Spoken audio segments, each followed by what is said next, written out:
Hi, and welcome to this next clip in the Organic Chemistry with AQA videos. And in this one, we're going to continue on with our fractional distillation discussion. And in the previous clip, what we established was how fractional distillation occurs, in that we move from a situation which is trying to distill out a mixture, which is crude oil, into its slightly more pure formats and the individual molecules within the crude oil mixture. And so we established in the first one that we get off different fractions depending upon their different boiling points.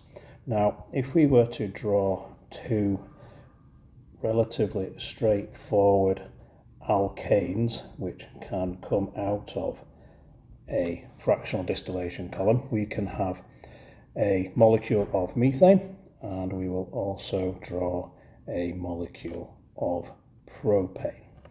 Now, this will allow us to compare what is going to occur within the fractional distillation column, and so we can try to evaluate why each of these two compounds will have a different boiling point, and more importantly, which one will come out towards the top of the column and which one will come out more towards the bottom of the column.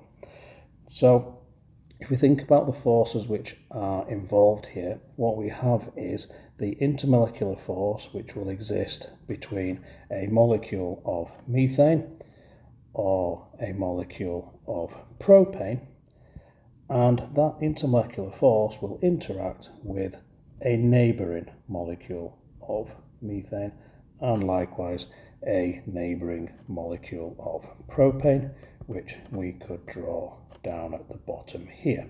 It's going to just go off the page, but you can see that interaction with the green kind of ziggy-zaggy line there. So the force we will be breaking, or we will be weakening, will be the intermolecular force between two molecules of methane and also between two molecules of propane. And we know from some of our previous modules that the size of the intermolecular force is to some extent dependent on the molecular weight. And so we can see that the molecular weight of methane is due to a carbon plus 4 hydrogens. That will give us a mass of 16. And for propane, there will be 3 carbons, giving us a mass of 36, plus the 8 hydrogens, giving us a mass of 44. Now, the exact numbers themselves don't particularly matter, other than understanding that methane is, to all intents and purposes for what we want to discuss here, methane is the smaller of the two molecules, and propane is the larger of the two molecules. And because of that, the small intermolecular forces of attraction which exist between two molecules of methane will be smaller than the larger intermolecular forces of attraction that exist between two molecules of propane. As a result, the methane will have a lower boiling point in comparison to the larger propane, which will have a higher boiling point. And so, as I've drawn that, the two compounds here, the methane will occur towards the top of the column and the propane a little bit lower down. Now, propane itself is a relatively small molecule in reality.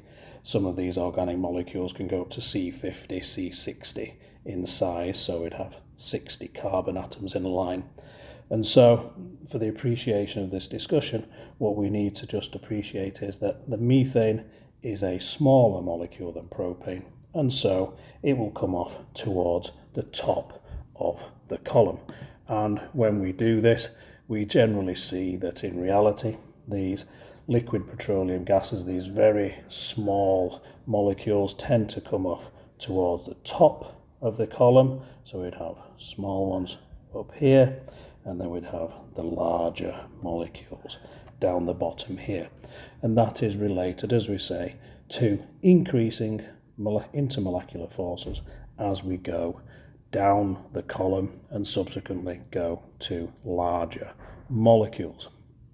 And so we see this trend of a decreasing boiling point as we ascend the column. So at the top of the column we have low boiling point products, at the bottom of the column we have higher boiling points. Now what we also need to be understanding is a couple of other trends as well, and one of these is the viscosity. Now this relates to how thick the liquid will be as it comes out of the column, so how thick it will be, how runny it would be. So if you think of kind of a cup of water, it's not very viscous, you can pour it quite easily, but if you had a cup of custard or a cup of treacle, golden syrup, that's quite a thick and gloopy liquid, and so it's got a high viscosity. And we see that similarly with the fractions as well. As the fractions get larger, so the chains get longer, the carbon chains get longer, what we see is an increasing viscosity. So we see that as these compounds get larger, potentially related to the size of the intermolecular force as well, we get an increase in viscosity, so these molecules hold on to each other, but also in the way in which the molecules can get increasingly large, as I say, up to potentially sometimes C50, C60 in times, even bigger, then that's like a long piece of string. And simplistically, that long piece of string can start to tie itself in knots, and it will hold on to other molecules by tying itself to other ones and essentially wrapping around it and things like that. And this will increase the viscosity of the molecules as they get tangled up and increase their viscosity. So we get this second trend whereby the larger molecules have an increasing viscosity.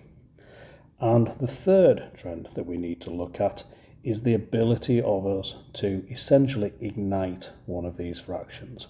As we'll discuss in the next clip, we'll have to look at the combustion of these alkanes, and we will look at how easy it is to set them on fire and burn them and use them as a fuel.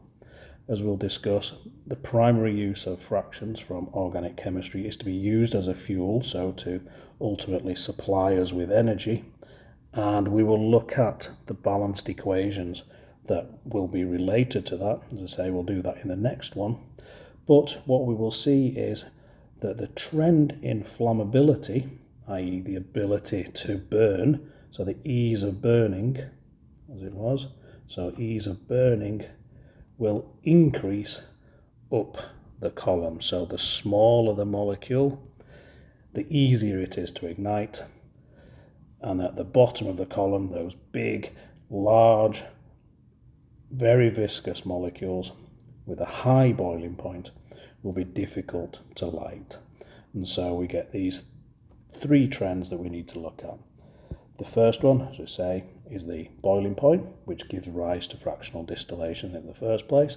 So we have the ability to differentiate them based on their boiling point.